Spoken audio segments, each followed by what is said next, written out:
রাজধানীতে ঈদের আগে ফুটপাত উচ্ছেদ করে কোনো ব্যবসায়ীর জীবিকায় আঘাত করা হবে না বলে জানিয়েছেন আব্দুস সালাম। তবে ঈদের পর ফুটপাত দখলমুক্ত করতে প্রয়োজনীয় ব্যবস্থা নেওয়া হবে বলেও জানান তিনি। মোহাম্মদ শাহজালাল ভূঁইয়া উজ্জ্বলের তথ্যচিত্রে বিস্তারিত।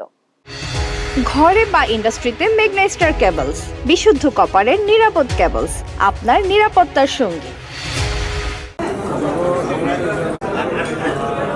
মঙ্গলবার রাজধানীতে ঢাকা দক্ষিণ সিটি কর্পোরেশন মার্কেট ফেডারেশন আয়োজিত সংবর্ধনা ও ইফতার মাহফিলে প্রধান অতিথির বক্তব্যে এসব কথা বলেন তিনি।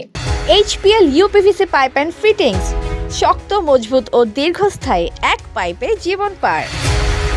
ডিএসসিসির নবনিযুক্ত প্রশাসক বীর মুক্তিযোদ্ধা আব্দুস সালাম বলেন, ঈদের আগে ফুটপাত উচ্ছেদ করে কাউকে বিপাকে ফেলা হবে না। মানুষের জীবিকা ও ব্যবসার বিষয়টি বিবেচনায় রেখে আপাতত কোনো উচ্ছেদ অভিযান পরিচালনা করা হবে না। তবে ঈদের পর নগরীর ফুটপাতগুলোকে শৃঙ্খলার মধ্যে আনার জন্য কার্যকর পদক্ষেপ গ্রহণ করা হবে। অনুষ্ঠানে উপস্থিত ছিলেন আলহাজ মোজাম্মেল হক মজু, সদস্য ঢাকা মহানগর দক্ষিণ বিএনপি।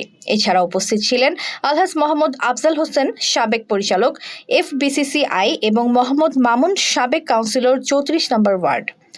অনুষ্ঠানে বক্তারা বলেন, নগরীর ব্যবসা বাণিজ্য ও বাজার ব্যবস্থাপনা উন্নয়নে সিটি কর্পোরেশন ও ব্যবসায়ী সংগঠনের মধ্যে সমন্বয় বাড়ানো প্রয়োজন। ইফতার মাহফিলে রাজধানীর বিভিন্ন বাজারের ব্যবসায়ী নেতৃবৃন্দ ও আমন্ত্রিত অতিথিরা অংশ নেন। এতক্ষণ আপনাদের সাথে ছিলাম তামান ইসলাম তন্নি। প্রতিদিনের নিউজ আপডেট পেতে আমাদের সাথেই থাকুন।